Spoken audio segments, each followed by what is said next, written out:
जिक्र कर लेते महाराष्ट्र का। महाराष्ट्र में नई सरकार गठन से जुड़ी खबर बता दे। एकनाथ शिंदे मुख्यमंत्री के रेस से बाहर है। शाह के आवास पर बैठक के बाद शिंदे का बयान आया है। बैठक अच्छी और सकारात्मक रही, ये कहा एकनाथ शिंदे ने। महायुति के साथ एक और बैठक करेंगे अमित शाह। मुंबई में मीटिंग में तय होगा महाराष्ट्र का सीएम। महाराष्ट्र में नई सरकार गठन से जुड़ी बड़ी खबर साझा कर रहे। गृह मंत्री अमित शाह के घर कल सीएम को लेकर एक बैठक हुई और बैठक के बाद एकनाथ शिंदे का बड़ा बयान सामने आया है। शिंदे का कहना है कि बैठक अच्छी और सकारात्मक रही। साथ ही उन्होंने कहा कि ये तो पहली बैठक थी, इसके बाद मुंबई में शाह और महायुति की एक और मीटिंग होगी जिसमें महाराष्ट्र के मुख्यमंत्री चेहरे पर मुहर लगेगी।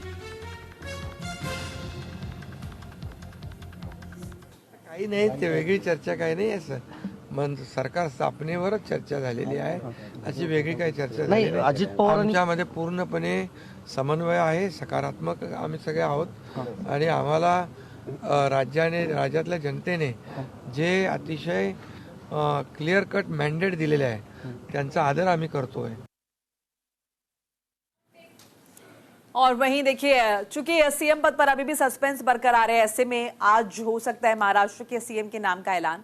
अमित शाह, जेपी नड्डा ने की एकनाथ शिंदे के साथ बैठक। देवेंद्र फडणवीस और अजीत पवार से भी मुलाकात की। शिंदे ने अमित शाह के सामने रखा शिवसेना का पक्ष। विधान परिषद के अध्यक्ष पद समेत 12 मंत्री पद की मांग।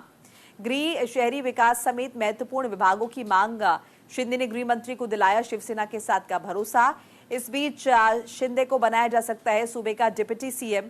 देवेंद्र फडणवीस को मिल सकती है महाराष्ट्र की कमान। आज मुंबई में बैठक होने की संभावना जाहिर की जा रही है। आज महाराष्ट्र के मुख्यमंत्री के नाम का ऐलान हो सकता है। कल एक बैठक हुई है और आज भी बैठक होगी। इस बीच एक बार फिर से बता दें कि शिंदे ने अमित शाह के सामने शिवसेना का पक्ष रखा है। विधान परिषद के अध्यक्ष पद समेत 12 मंत्री पद की मांग रखी है। गृह मंत्रालय मांगा है। शहरी विकास समेत महत्वपूर्ण विभागों की मांग रखी है।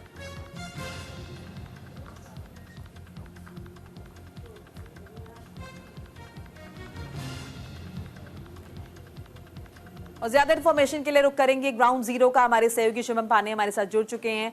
शुभम, कल तय होना था कि कौन बनेगा सीएम और अब बात चल गई है। आज एक बार फिर से निगाहें देखना होगा। और देखिए, कल मुझे वो संजय राउत का स्टेटमेंट याद आ रहा है जिसमें उन्होंने कहा था कि अब दिल्ली में क्या फैसले होंगे।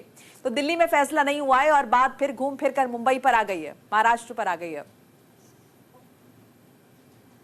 देखिए, फैसला ये तो हो चुका है ना कि एकनाथ शिंदे मुख्यमंत्री नहीं रहेंगे, डिप्टी सीएम बनेंगे और देवेंद्र फडणवीस की ताजपोशी लगभग तय मानी जा रही है। अभी तीनों नेता मुंबई आ चुके हैं और जो मंत्रिमंडल का विस्तार होना है 2 दिसंबर की तारीख लगभग तय मानी जा रही है, किस दिन शपथ विधि का कार्यक्रम होगा। इसके अलावा कल जब वो तस्वीर देखी, जब एकनाथ शिंदे गृहमंत्री अमित शाह से मुलाकात कर देवेंद्र फडणवीस से मुलाकात, तो एकनाथ शिंदे का चेहरे का एक्सप्रेशन सब कुछ बता दे रहा है कि खुश नहीं है, क्योंकि वो सीएम बनने की इच्छुक थे, इच्छा रख रहे थे कि शायद सीएम बने।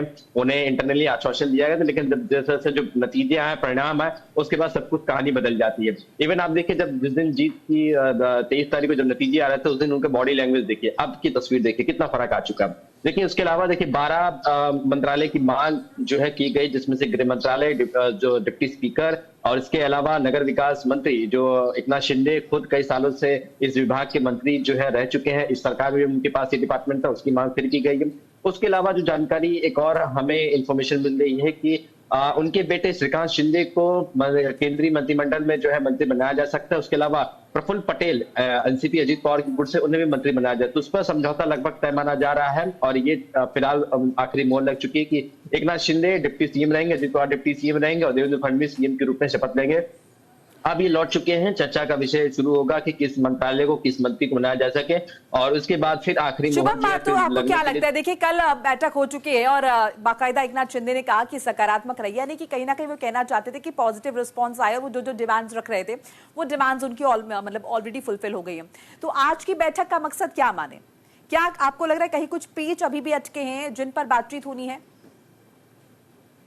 देखिए, जो गृह मंत्रालय मांगा गया है वो बीजेपी अपने पास से कभी नहीं देगी, इसी वजह से पेच फंसा हुआ है।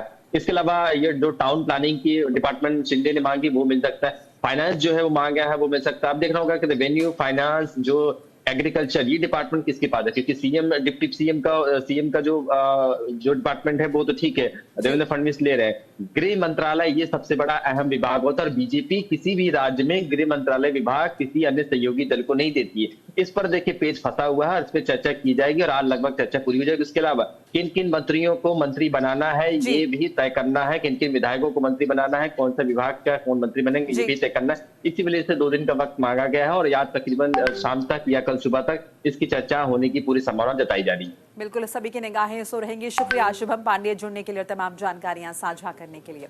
एक छोटा सा ब्रेक यहाँ पर ले लेते